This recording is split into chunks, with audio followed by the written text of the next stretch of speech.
be reading a biography on Farmer Will Allen. This book is entitled Farmer Will Allen and the Growing Table by Jacqueline Briggs Martin, illustrated by Eric Shabazz Larkin. Farmer Will Allen and the Growing Table.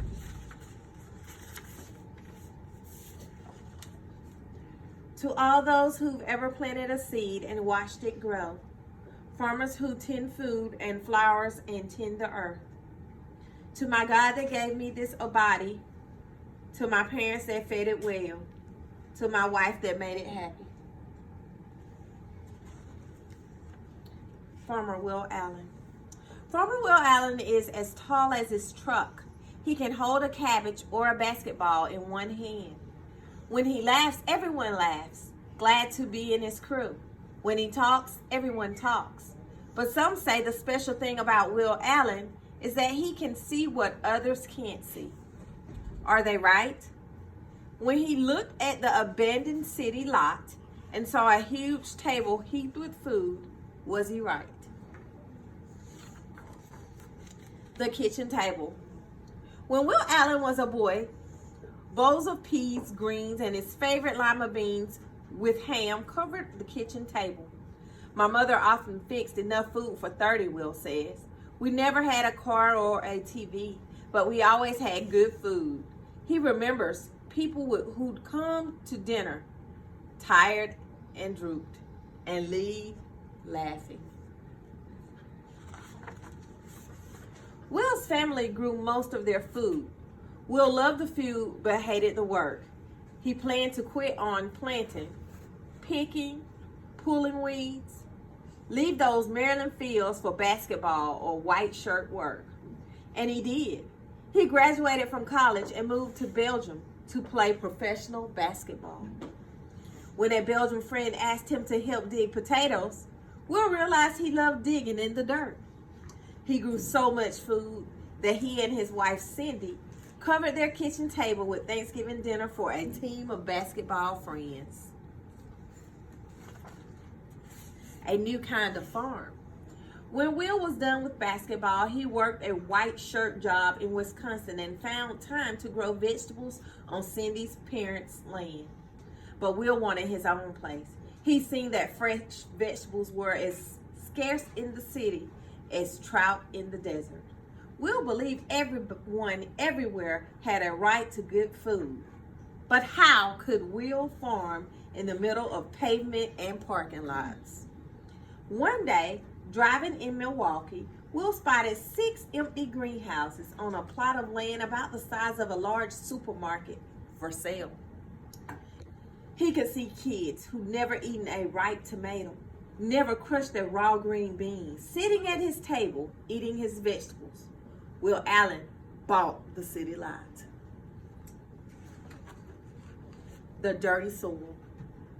Will had a start on his table. He had the land, but the table was empty. The problem was Will's soil, dirty with chemicals and pollution. He had no money for the machines to dig out the bad soil, for truckloads of good soil. What to do? In Belgium, Will had learned to make good soil with food garbage. They called it composting, but he needed lots of garbage. He asked his friends to save food, waste, apple peels to old zucchinis. Will collected those scraps in big white buckets and dumped them into piles. He added hay and leaves, newspapers, red wigger water. Every now and then he turned the piles to get air into the mix. Neighborhood kids stopped by to ask what he was doing. Will told them about the piles and the red wiggler worms that would help the garbage become compost. The kids came back day after day to help. Red wiggler worms.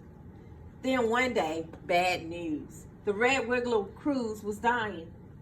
Will and the kids studied worms for 5 years. They learned not to feed the worms too much, and they discovered the best menu for red wigglers: no hot peppers, onions, garlic, lots of watermelon rinds, sweet potato scraps, molasses. Since then, the squirming crew has stayed hard at work.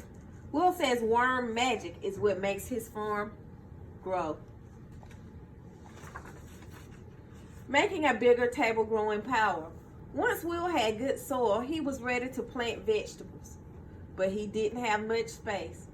How could he grow enough food on a small city plot? Will Allen looked around. He saw that he had all the space from the soil under his feet to the top of the greenhouses. He hung plant baskets from the ceiling. He grew greens in buckets, greens in rows.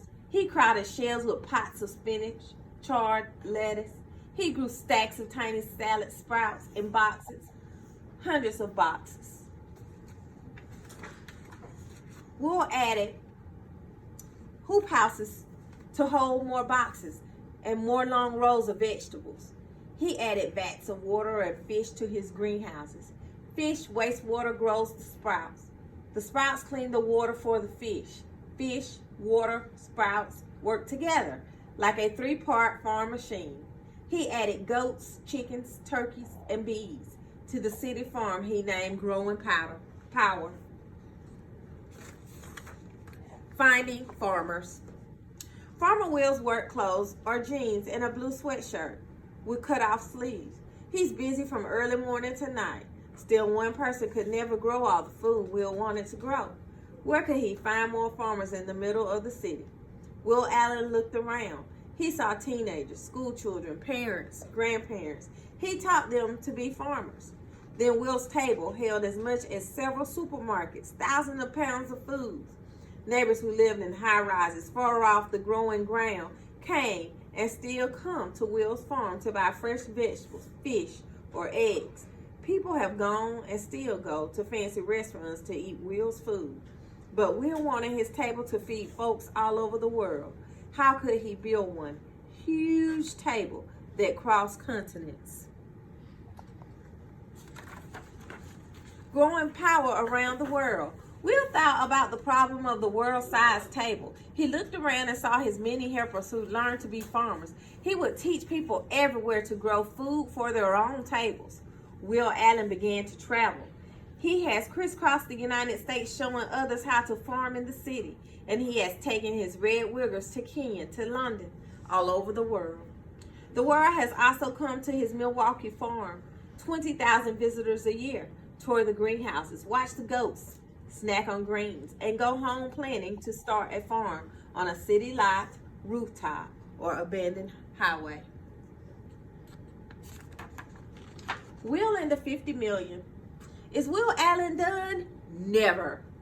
We need 50 million more people growing food on porches and pots and side yards, he says. Will is always looking for new ways to make the table bigger.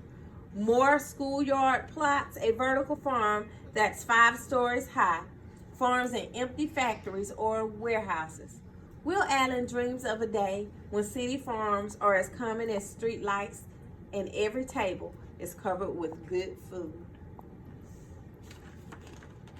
Your table. Will Allen can see what others can't see. When he sees kids, he sees farmers. Will you be on Will Allen's crew? Will you grow vegetables for your family, your neighbors, on your porch or roof or yard? How big will your table be? The end.